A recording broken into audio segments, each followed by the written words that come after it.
नमस्कार दोस्तों, स्वागत है आपका आज के मुख्य समाचार में, जिसमें सबसे पहली बड़ी खबर में आपको बताएंगे कि मेवालाल के इस्तीफे के बाद अब नए शिक्षा मंत्री पर भी उठ गया है बिहार में बवाल और तेजस्वी ने उठा दिया है एक बार फिर से बड़ा मामला। इसी के साथ दूसरी बड़ी खबर में आपको बताएंगे कि नीतीश के मंत्री अशोक चौधरी पर तेजस्वी का निशाना, बीवी का भ्रष्टाचार नॉट अ बिग डील। और तीसरी बड़ी खबर में जिक्र होगा कि अर्थव्यवस्था के मुद्दे पर मोदी सरकार के खिलाफ और आक्रामक रुख अपनाएगी कांग्रेस, सोनिया गांधी ने बना ली है नई टीम। दोस्तों, हर एक खबर की गहराई में आपको ले जाएंगे, लेकिन उससे पहले अगर आपको भी ऐसा लगता है कि बिहार में जो सरकार है वो जबरदस्ती की सरकार है और ज्यादा दिन तक नहीं टिक सकेगी, तो आप अभी इस वीडियो को लाइक कीजिए और इस लाल बटन को दबा के इस चैनल को फ्री में सब्सक्राइब करके घंटी बजाकर कमेंट में लिखिए जय हिंद। दोस्तों, रुक करते हैं तमाम बड़ी खबरों की तरफ। मेवालाल के इस्तीफे के बाद नए शिक्षा मंत्री पर भी विवाद, तेजस्वी ने उठाया अब यह मामला। जी हां दोस्तों, भ्रष्टाचार के आरोपों में घिरे डॉक्टर मेवालाल चौधरी को शिक्षा मंत्री के पद से त्यागपत्र देना पड़ा।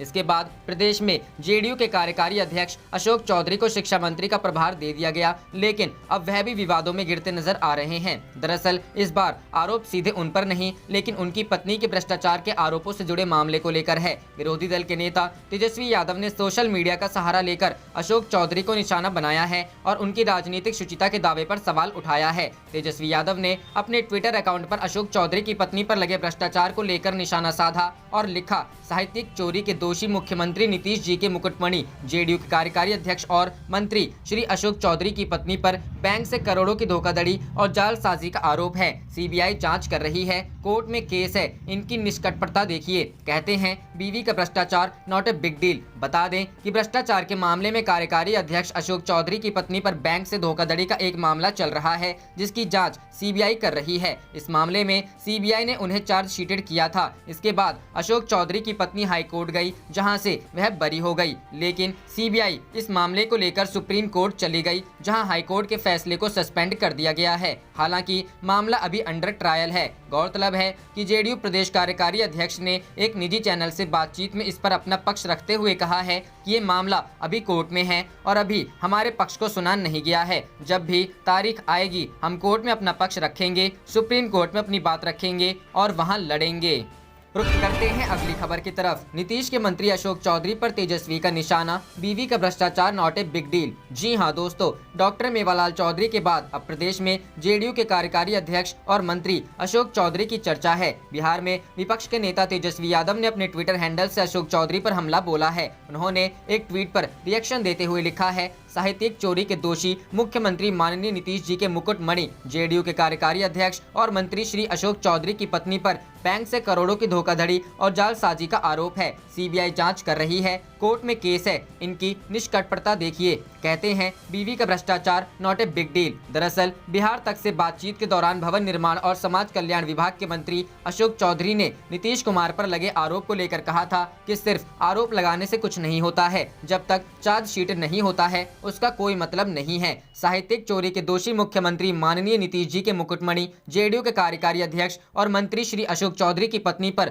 बैंक से करोड़ों की धोखाधड़ी और जालसाजी का आरोप है। सीबीआई जांच कर रही है, कोर्ट में केस है। इसके बाद बिहार तक ने उनसे पूछा कि आपकी पत्नी पर बैंक से धोखाधड़ी का एक मामला है और वह चार्जशीटेड है। सीबीआई ने उन्हें चार्जशीट किया था, मामला अभी भी अंडर ट्रायल है। इसके जवाब में उन्होंने कहा कि सुप्रीम कोर्ट में हम लोग लड़ेंगे। इससे पहले हाई कोर्ट के फैसले पर सुनवाई करते हुए सुप्रीम कोर्ट ने बिना हम लोगों को सुने ही फैसला दे दिया था, इसलिए फिर से सुप्रीम कोर्ट में केस लड़ेंगे। What's a big deal, what's a big deal about it. हमारा पक्ष सुना नहीं गया है, जब तारीख आएगी तो हम लोग अपनी बात रखेंगे। हमारा केस हाई कोर्ट से खारिज है तो आगे लड़ेंगे। What's a big deal. रुख करते हैं अगली खबर की तरफ। अर्थव्यवस्था के मुद्दे पर मोदी सरकार के खिलाफ और आक्रामक रुख अपनाएगी कांग्रेस, सोनिया गांधी ने बनाई टीम। जी हां दोस्तों, अर्थव्यवस्था के मुद्दे पर कांग्रेस और आक्रामक रुख अपनाएगी। कांग्रेस अध्यक्ष सोनिया गांधी द्वारा अर्थव्यवस्था के मुद्दे पर पार्टी की नीति तय करने के लिए गठित समिति ने देश की आर्थिक हालत पर चिंता जताई है। पार्टी के एक नेता ने कहा कि पार्टी इस मुद्दे पर पूरी एकजुटता के साथ सरकार को घेरेगी।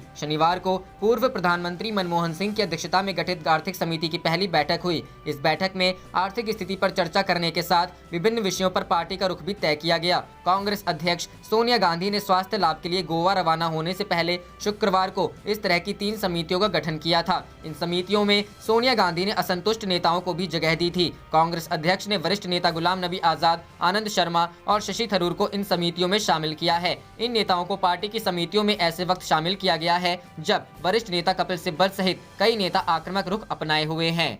रुख करते हैं अगली खबर की तरफ। जम्मू कश्मीर को बीजेपी सरकार ने बना दिया है खुली जेल, किया जा रहा अधिकारों का हनन, महबूबा मुफ्ती। जी हां दोस्तों, पीपुल्स डेमोक्रेटिक पार्टी प्रमुख महबूबा मुफ्ती ने कहा, केंद्र की बीजेपी सरकार ने जम्मू कश्मीर को खुली जेल बना दिया है। उन्होंने कहा कि राज्य में रेत माफिया खुलेआम खनन कर रहे हैं और राज्य के संसाधनों की लूट हो रही है, लेकिन भारत सरकार सिवाय हमारे अधिकारों का उल्लंघन करने के कुछ नहीं कर पा रही है। महबूबा मुफ्ती शनिवार को रामबियारा नाले का दौरा करने जा रही थी, लेकिन स्थानीय प्रशासन ने उन्हें वहां से जाने से रोक दिया। महबूबा ने इस बारे में एक वीडियो शेयर करते हुए लिखा, मुझे रामबियारा नाला जाने से रोक दिया गया। यहाँ गैर कानूनी टेंडर के जरिए बाहरी लोगों द्वारा रेत का खनन किया जा रहा है और स्थानीय लोगों को वहां जाने से रोका जा रहा है। हमारी जमीन और संसाधनों की लूट की जा रही है। यह हमारे अधिकारों का हनन है। एक और ट्वीट में महबूबा मुफ्ती ने कहा कि क्या यही है नए कश्मीर का आइडिया? दिन दहाड़े रेत माफिया लूट कर रहे हैं और सरकार खामोश है। एक नेता के नाते मेरी जिम्मेदारी है कि मैं इस मुद्दे को उठाऊं, लेकिन बीजेपी दुस्साहसपूर्ण तरीके से मेरे आवागमन पर पाबंदी लगा रही है। महबूबा मुफ्ती को हाल ही में साल भर से ज्यादा की नजरबंदी के बाद रिहा किया गया है। इसके बाद उन्होंने People's Alliance for Gupkar Declaration बनाया है। इसमें पीडीपी के अलावा National Conference, People's Conference, CPM और दूसरे दल शामिल हैं। अलायंस ने जिला विकास परिषद के चुनावों में हिस्सा लेने का ऐलान किया है। रुख करते हैं अगली खबर की तरफ। जेडीयू ने लव जिहाद पर गिरिराज सिंह के बयान से किया किनारा। भाजपा नेता ने बिहार में कानून बनाने की मांग की थी। जी हां दोस्तों, बिहार में सत्तारूढ़ जेडीयू ने लव जिहाद पर भाजपा नेता और सांसद गिरिराज सिंह के बयान से किनारा कर लिया है। बीजेपी नेता गिरिराज सिंह ने बिहार में लव जिहाद पर कानून बनाने की मांग की थी। गिरिराज सिंह के बयान पर जनता दल यूनाइटेड ने शनिवार को मीडिया से कहा कि ऐसे बयान पर आप लोग चर्चा मत करिए। केंद्रीय मंत्री गिरिराज सिंह ने कहा कि बिहार सरकार को भी मध्य प्रदेश की तरह कानून लाना चाहिए। जेडीयू की बिहार इकाई के अध्यक्ष वशिष्ठ नारायण सिंह ने दो टूक कहा कि ऐसे बयानों पर आप लोग चर्चा मत करिए। कभी ऐसा बयान आता है तो इसका ये मतलब नहीं कि आप इसे सुर्खियां बना दे। पटना में पार्टी कार्यालय में आयोजित संवाददाता सम्मेलन में वशिष्ठ नारायण सिंह गिरिराज सिंह की मांगों से सहमत नहीं दिखे। उन्होंने साफ साफ कहा कि ऐसे बयानों का उनकी पार्टी संज्ञान भी नहीं लेती। जनता दल यूनाइटेड ने गिरिराज सिंह के बयानों से पल्ला झाड़ने के साथ संकेत दिया है कि भविष्य में भी विवादास्पद मुद्दों पर पार्टी भाजपा से अलग रहना चाहती है। हालांकि ये कोई पहली बार नहीं है कि जनता दल यूनाइटेड ने केंद्रीय मंत्री गिरिराज सिंह के बयानों से किनारा किया है। पार्टी का स्पष्ट मानना है कि केंद्रीय मंत्री रहने के बावजूद गिरिराज सिंह जैसे विवादास्पद बयान देते हैं, उससे बिहार की राजनीति में एनडीए को आखिरकार नुकसान उठाना पड़ता है। गिरिराज सिंह विधानसभा चुनाव में भी अपने संसदीय क्षेत्र में कोई खास एनडीए उम्मीदवारों को जिताने में कामयाब नहीं रहे हैं।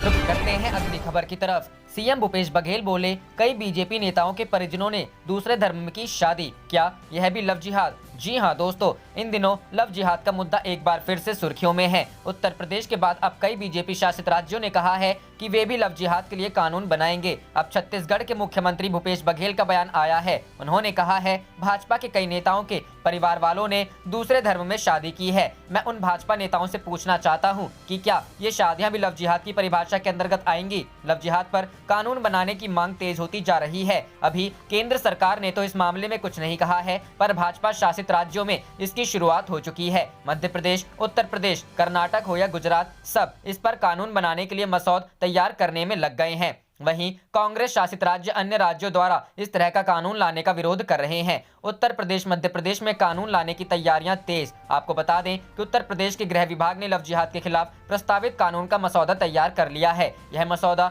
परीक्षण के लिए विधायी विभाग को भेज दिया गया है। इसे संभवतः अगली कैबिनेट बैठक में पेश किया जा सकता है। विभाग ने कानून का जो मसौदा तैयार किया है उसमें लव जिहाद शब्द का जिक्र नहीं है। इसे गैर कानूनी धर्मांतरण निरोधक बिल कहा जा रहा है। राजनीतिक चर्चाओं में लव जिहाद कहे जाने वाले मामले को ही गैर कानूनी धर्मांतरण माना जाएगा और ऐसे मामले में दोषी पाए जाने पर 5 से 10 साल की सजा का प्रावधान किया जा सकता है। मध्य प्रदेश सरकार ने अपने प्रस्तावित बिल में 5 साल की सजा का प्रावधान किया है। देश के अन्य राज्य भी इस तरह का कानून बनाने की तैयारी में है। आम बोलचाल में लव जिहाद कहे जाने वाले मामलों में बहला फुसलाकर, झूठ बोलकर या जबरन धर्मांतरण कराते हुए अंतर धार्मिक विवाह किए जाने की घटनाओं को शामिल किया जाता है। प्रस्तावित कानून सभी धर्मों के लोगों पर समान रूप से लागू होगा।